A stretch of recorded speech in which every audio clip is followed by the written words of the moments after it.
Alright guys, Willem here, back with a new video, and in this video I'm going to be doing a bit of an impromptu review here. This being a review of the 30th anniversary special of Power Rangers, Mighty Morphin Power Rangers Once and Always. A special that I came into this really hesitant on how this was going to turn out. While it did seem like there was a lot of care and love being put into this, I did find the trailer to be extremely disappointing, and it did make me very worried for the final product here. And despite there still being issues here and there, I will say I came out of this kind of happy with it, where it did genuinely surprise me how solid of a special this ended up being, where obviously it still has the cheesiness and B-movie quality that you would expect from Power Rangers, though at the same time I thought it did a lot to really honor the series. Now I will say I do think certain aspects just came off as fan service for fan service sake, but to be honest, I mean, I don't have as much of an issue with that here as much as other types of fan service, considering this is literally a 30th anniversary special and the entire point of it is to be fan service. So I did come out of this largely happy with this overall product, and to talk about why, I'll be running through it from beginning to end, talking about my thoughts along the way. So here we do start off with the scene that we had seen in the trailers of Billy struggling in a fight against some putties, and Robo Rita, meaning Rita Repulsa, has come back within a robot body, which sounds so stupid. And again, like, just this initial premise to me did come off as ridiculous, and it isn't helped by the overall design of Robo Rita looking kind of dumb as well. Though I will say, again, as much as I do hate the concept of this, I do feel like it works by the end of it, even though it comes off as dumb right away. But here we do have the other Rangers arriving, to which they run towards the camera, and we have explosions behind them because it's Power Rangers, I guess. And we do have them fighting against the putties here, and during this fight sequence we do have very clear use of archive audio for the members of the original cast that aren't there, with the exception of Jason, which for some reason they didn't use, which, I mean, obviously Austin St. John is a very questionable figure nowadays, and one that I could see them wanting to stay away from, though again, they could have just used a couple grunts from him. I feel like that wouldn't have been too bad, but instead it did sound like they used a different person. But anyway, Billy ends up fighting Rita to where he injures her face, only for her to then blast him away, preparing to kill him, only for Trini to take the blast instead and ends up being destroyed,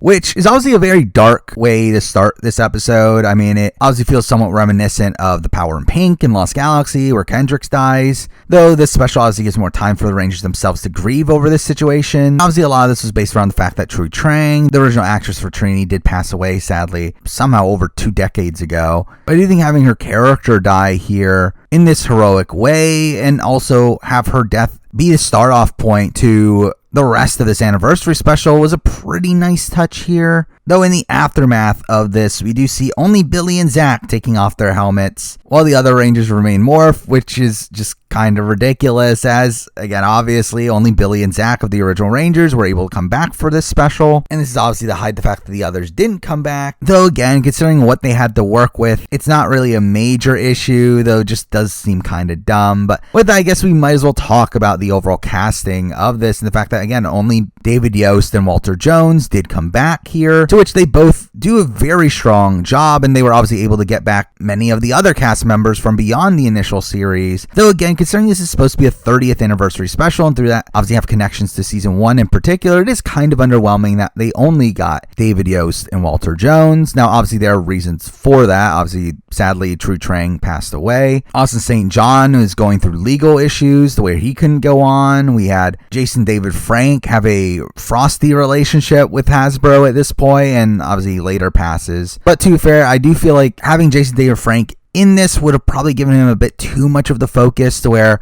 I'm kind of okay with it being more so focused around the OG Rangers, though obviously it would have been nice to have a more fitting farewell to Tommy. But then we have Amy Jo Johnson, who seems to be the only one that could have come back that didn't come back. How she seemed to turn it down due to other work obligations and also pay, and obviously it just kind of sucks that they weren't willing to accommodate for her. Though again, I feel like they end up creating a decent enough excuse to write her out of the story here, though again, obviously it would have been cool if we did get her back. But again, that isn't to take away from the reappearance of David Yost and Walter Jones, who were just really incredible to see back here. David Yost obviously being the most seasoned of the original MMPR crew, and see him finally back here after he had a very sour experience on his way out. I do feel like it was cool to see here. And Walter Jones, again, hadn't been on since season 2 of Mighty Morphin, and also left in rockier terms. So again, seeing them both back here was still one of the major highlights of the special. Either way, with this, we cut back to the Kwan house, where Billy and Zach are arguing over what to tell Trini's daughter Min about her death, to which we have Zach constantly bringing up Zordon's rules, which I will say I did like this nod here of how Zach and Billy still have this reverence for Zordon across this special here, though I will say this scene came off as so funny to me, where I literally laughed out loud at how ridiculous this is, where during their arguing over how to tell Min about Trini's death, we literally have Billy saying out loud, "She doesn't need to know Rita Repulsa killed her mom," only for obviously Min to be right there and drop her books as she hears it. It's so funny. It's so over the top to me, to where I audibly laughed so hard at this moment, and it did make me question the quality of the special moving forward, as I was like, if this is how we're starting off, this is gonna be so stupid. Though thankfully the special ended up being kind of solid after this. But with that, we do cut 1 year later, where we see Min training, seemingly wanting to get revenge for her mom, and I will say this kind of felt ridiculous as well. I feel like this went on for a bit too long, though this is where we find out that Zach has now become Min's guardian as they prepare to go to the cemetery for the 1-year anniversary of Trini's death. Which I did end up liking this dynamic here. Obviously, Zach being this mentor figure to Min, and Min obviously being desperate to follow in the footsteps of her mom. I did like this overall dynamic. Again, it does come off as a bit tropey, but overall, I do feel like it was done pretty well, especially from Walter Jones' perspective. I do think his overall role in this special was definitely a major highlight to me. By the way, we have a conversation between the two as they head to the cemetery, to where we hear talk about Zach having been a congressman, but dropped all that to be Min's guardian, which I guess that's something he needed to do. But in the distance, we do hear the other Rangers morphing, to where Robo Rita has ambushed the Rangers, having remade Snizzard and Minotaur as robots for some reason. I mean, these being two of the monsters of the day from the original series, which cool, but also why Snizzard and Minotaur? Like, it does feel like a random choice. By the way, we have the Rangers fighting off against them, to where Min obviously wants to join the fight, only for Zach to tell her to step back. By the way, we have Zach and Billy fighting against Minotaur, while the others fight against Snizzard, to which Snizzard ends up defeating Jason right away and shrinks him into an action figure,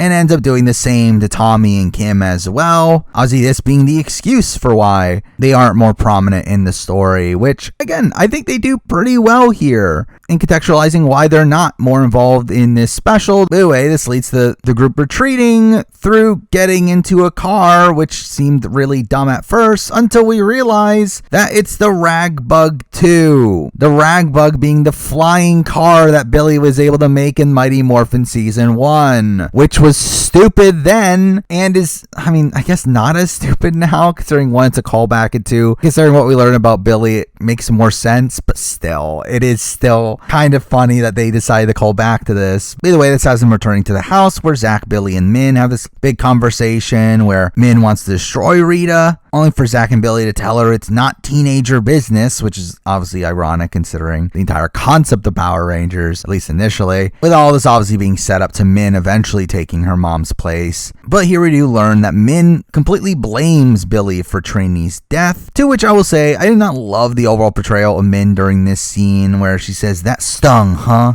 Good." Again, it kind of made her come off too much of a dick in my mind, where, like, obviously, yes, I get she's stricken with grief and everything, but it's like, again, like, I feel like we didn't need to take it that far. But I will say also, it did come off as ridiculous right away, based on the information that we had of Trini having taken the shot to save Billy, though, considering what we later learn, I do think it ends up rationalizing it a little bit more. But anyway, we get to see Rita's hideout, that being Bendora Palace on the moon, Bendora being the name of Rita's character in the original Sentai, so that's a cool callback. But also here we get to learn that Billy has essentially recreated the command center, where inside we have Alpha 9, and we do get a lot of meta comments here from Alpha telling Zach it's been a while, and talking about Min being a teenager with attitude. And I will say as a whole, these are the type of fan service that I would personally be kind of bothered with. as it doesn't really feel like there's much of substance within these. It just feels like these are lines just thrown in there for the sake of fan service. Though, again, it is anniversary special, and that's what makes it better in my eyes, the fact that this is obviously the point of this special. Though otherwise I would be kind of annoyed at lines like this. But either way, this is where we do find out through a flashback the reason why Min is upset at Billy, where after Billy looks at Zordon's tube, which is now broken, we do end up finding out that what happened a year ago was that Billy was out searching for Zordon, working alongside Alpha 8, and him thinking that he found Zordon, only for it to turn out it was Rita instead, and Rita ends up corrupting Alpha 8, turning Alpha 8 into Robo Rita, which I will say that part of it does seem really stupid, but is at least a kind of a nice background here.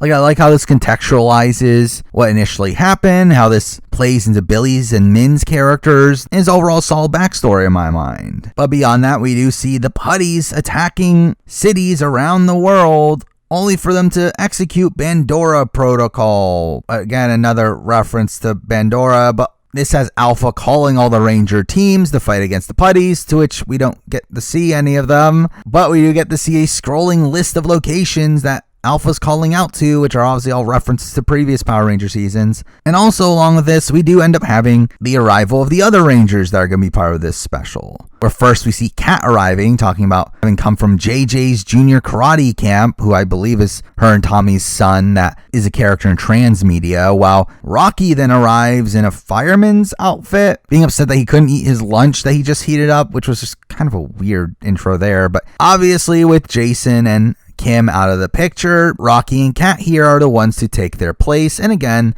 I think they do a decent enough job at explaining why they need Rocky and Kat instead of Jason and Kim, where really the real reasons because they couldn't get those actors. But here we have Alpha revealing that he has proxy power coins that he's going to give to Rocky and Kat, to which again we have Zach calling out how Zordon talked about how duplicating active powers is very dangerous, to which we have probably one of the dumbest lines in the episode of Kat calling back to Zordon talking about too much pink energy by her saying she doesn't care how dangerous too much pink energy is. And I mean, even in the context of an anniversary special, I did feel like that was extremely forced, but obviously we have them saying once a Ranger, always a Ranger, obviously the namesake of the episode, to which we end up having Zach leading the morphing sequence, to which we have a new morphing sequence, which looked very weird. Like, obviously it's just a modification of the original, but it still felt weird to see these actors morphing when they were almost in their 50s. But also, I will say, kind of weird that despite Power Rangers being a series that has almost always consistently had the Red Ranger as the team leader, here to have Zach as the team leader, while cool in the fact that, again, Zach was obviously probably the person I was most excited to see back for this episode, it is also kind of weird for a 30th anniversary special where you would have very much expected a Red Ranger, or if not Tommy, to be the leader of the group, to which obviously it wasn't available, that option. But it does feel like a weird aspect of this anniversary special that so much of it is based around the Black and Blue Rangers, who are typically not these leadership figures. But either way, we then get a series of fight sequences with the Rangers arriving in town and fighting some putties, only for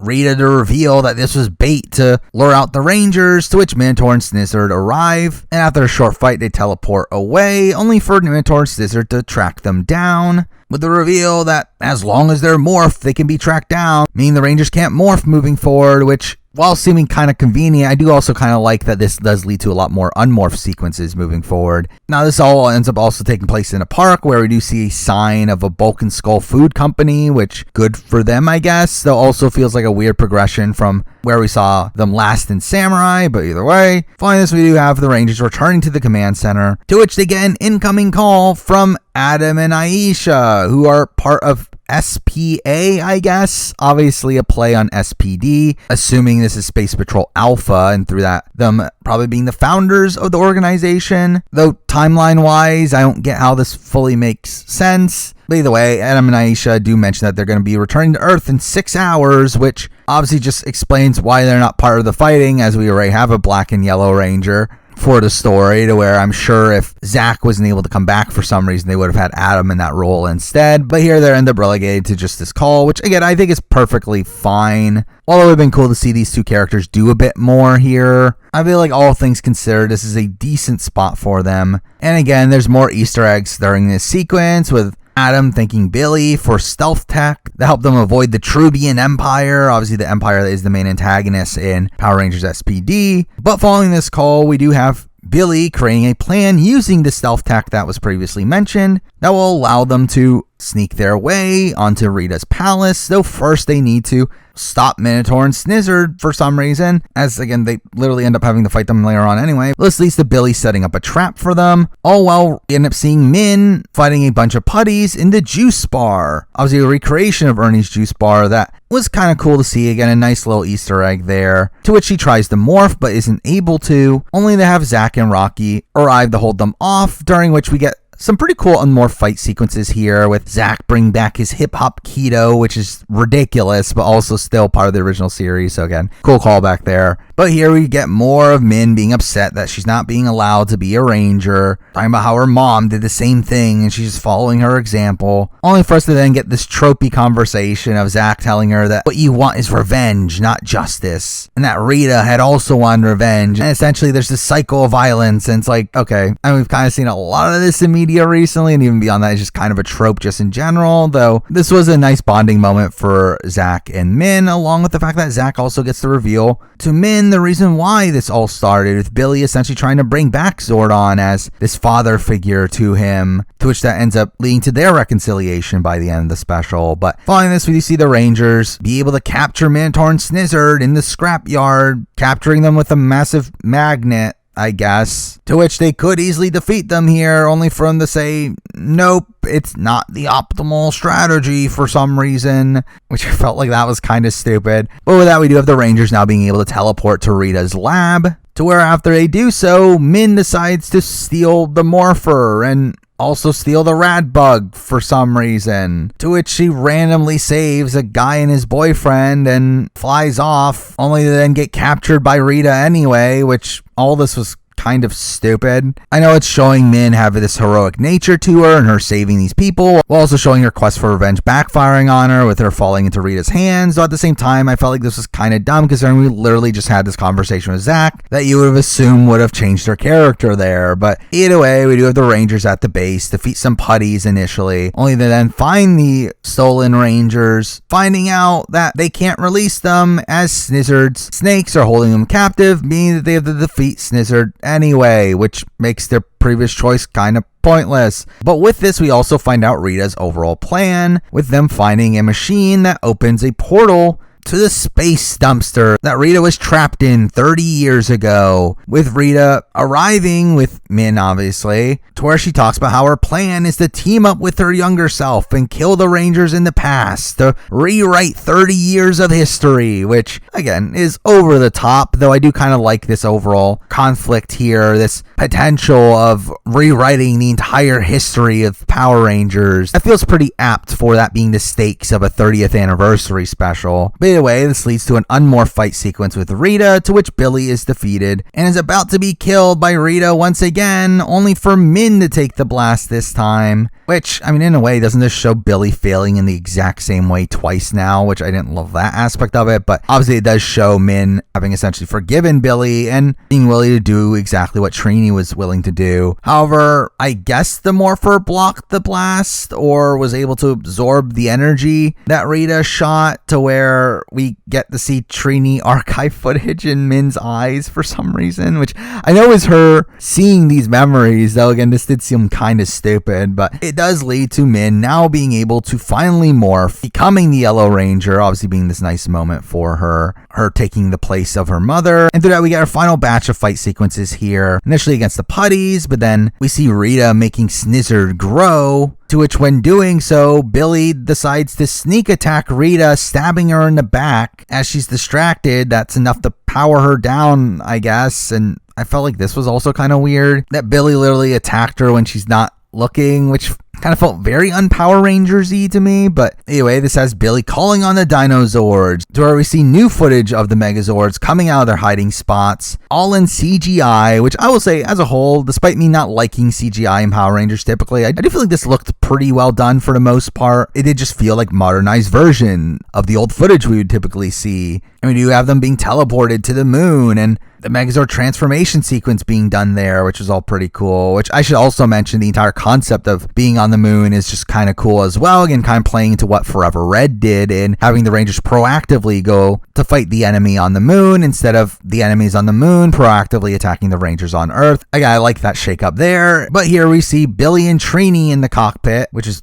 different from the OG one, but it's fine, as they fight off Snizzard initially, while the other Rangers end up defeating Minotaur, and later join the others in the cockpit for the final battle against Snizzard, which I will say the overall Megazord battle here did come off as a bit underwhelming to me. Again, I would have liked if they end up involving Dragonzord and Titanus into it as well, which obviously you would have to jump around some hoops logistically, but the fight here just came off as kind of just fine, with them calling on the Mega Power Sword and defeating Snizzard that way. But anyway, the conflict's not done yet, as we get the reveal that Rita isn't actually dead and is opening the portal to meet her younger self, only for the Rangers to then arrive and stop her, which again happens pretty quick here, to where I also felt like this was kind of underwhelming, to where Kat just destroys the machine with her bow, and Zack then destroys Rita entirely using his axe, using the blaster from his axe, which I just felt like was very weird. And it would have been nice if we had the Rangers put together all their weapons and defeat her using a final blast from that, but to have just Zack kill her with like a singular blast was just kind of strange. So yeah, I did feel like the outcome to the conflict here was a bit underwhelming, but really it's not that major of a criticism of the overall special, where I felt like most of the setup to it was pretty strong. But with that, we have the Rangers return to the command center, where Adam and Aisha are there finally, conveniently after battle's done, where they end up talking about taking the kidnapped Rangers back to Aquitar to restore them back to normal, which again is a nice explanation for why they're not in the final few scenes of the episode. Well, Adam tells Billy that Sestria's missing him, who is the random woman he left Earth for in Zeo, which fine, I guess. Though it really makes it weird, like how are they still in a relationship when he's been gone from Aquitar for so long? But either way, we say farewell to Kat and Rocky, with Aisha telling Min that she's happy the saber-toothed tiger legacy is in good hands. But this takes us to the final scene, with it being Zack, Billy, and Min at the juice bar, which again I thought was a nice fitting way to conclude this special, with it all taking place in the juice bar that they obviously spent so much time in the original series. But here we have Billy and Min repairing their relationship, them talking about being a family and how she'll miss him when he's in space, and her apologizing for how she acted, and him joking around about her being grounded due to stealing the rad bug, to which we also get a reference to Billy giving her a souvenir from Miranoi, which was another throwaway line there. But we end the episode with Billy and Zack telling Min about stories of Trini, including the episode where she had her fear of heights and her having to deal with shell shock. And again, that was a nice fitting way to conclude the episode here, with them reminiscing over their memories of the original series. But even that's not technically the final scene, as we do have a nice final bit of tributes here that were nice to have in this anniversary special, starting off with archive footage of Kimberly singing this song from the end of one of the episodes of the original series that perfectly fits in with saying farewell to the actors of Trui Trang and Jason David Frank, to where I will say I did actually get a little bit emotional at this. I mean, it was just kind of sad. It felt very much like a moment like the Parting Glass ending to Assassin's Creed 4 of saying farewell to those that we've lost along the way. And through that felt like a bit of a bittersweet outcome here. Though also after this we do get the final thing in the episode, that being a recreation of the original opening, without obviously having new footage from the original actors, while also still playing the original theme song, which was nice to see. But again, overall, I enjoyed this special. Like, I am pleasantly surprised at how much I enjoy this special, to where obviously there's holes to pick here and there. There's disappointments to be had with how certain actors didn't come back, and how, again, the overall conflict kind of went out with a little bit of a whimper. But I do feel like as a whole, this did everything I would have wanted it to do, considering the restraints that they had. I felt like this gave us great moments with Zack and Billy. It allowed the story to also progress through the integration of Min, while also having a good chunk of fan service, some meaningful, some not. But still, it's like for an anniversary special, I feel like it did what it needed to do. For while I can see people that haven't watched Power Rangers in a while and only came back for this special to probably look at this as maybe underwhelming due to their memories of the show. Again, like for me, having just come off of rewatching season 1, I felt like this felt like a nice progression of that, to be honest, being way better than almost anything that happened in season 1, to where I feel like the special just gave me everything I personally wanted from it, so I was pretty happy with the result here. But with that, those are my thoughts on Mighty Morphin Power Rangers Once and Always. Obviously, this more impromptu video here. Now, down the road, again, this is the 30th anniversary of Power Rangers, to where we will be having the 30th season of the show and Cosmic Fury at some point down the road, to which my plan is to do a season ranking of Power Rangers after that season ends up airing. So hopefully that will be coming out some point before the end of the year. Also, as I mentioned, I did rewatch all of Mighty Morphin Season 1 recently, that being for a retrospective of Mighty Morphin Season 1, which I'll be releasing around the time of the actual 30th anniversary, which I should mention, why did they release this so early? Considering the actual anniversary is 4 months from now, but whatever, I guess. And in general, ideally, I would like to do a few more other Power Ranger videos down the road. Like, I do intend on continuing on with those Power Ranger retrospectives for every year moving forward, but beyond that, I would like to do like a ranking of every Red Ranger, ranking of like the team up episodes, like certain other videos here and there, but we'll see when I eventually get around to them. But for now, that is the video here. Thank you for watching.